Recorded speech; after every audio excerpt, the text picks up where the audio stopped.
Loin des projecteurs et des sécages, Eric Parfait Ndjomeni est gardé dans un lieu secret par sa famille 2 jours après avoir claqué la porte de Victoria United de Limbe.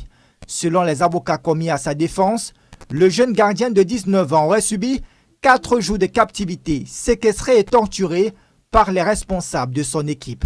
Pour avoir passé 4 jours embasillé, séquestré, sans repas, vous pouvez imaginer qu'il n'est pas dans un bon état de santé. C'est pour ça que le lieu où il se trouve ne peut être révélé. Nous avons saisi rapidement la 2e région de gendarmerie, donc pour les faits de torture, séquestration, enlèvement et coups et blessures.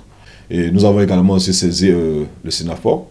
Et dès demain, nous allons également saisir la Fédération camerounaise de football. Face à cette affaire qui laisse transpirer les faits d'une extrême gravité, l'autorité administrative de la région du Sud-Ouest n'a pas hésité d'entrer en jeu. Le gouverneur de la région du Sud-Ouest a dépêché dans mes services un commissaire de la surveillance du territoire pour s'enquérir des faits et a ouvert une enquête administrative.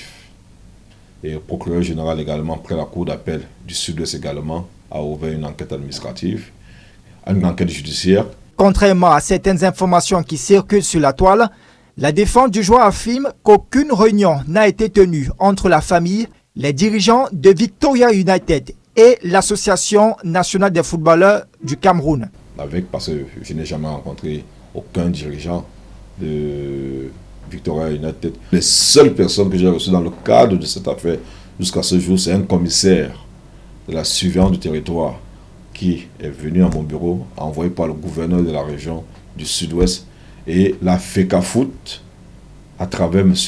Lucien Mutombo. Depuis le début de cette affaire, Opopo botte en touche les faits qui lui sont reprochés, notamment les actes de violence imputés à ses dirigeants. Le club insiste sur le fait que son gardien n'a subi aucun acte de violence.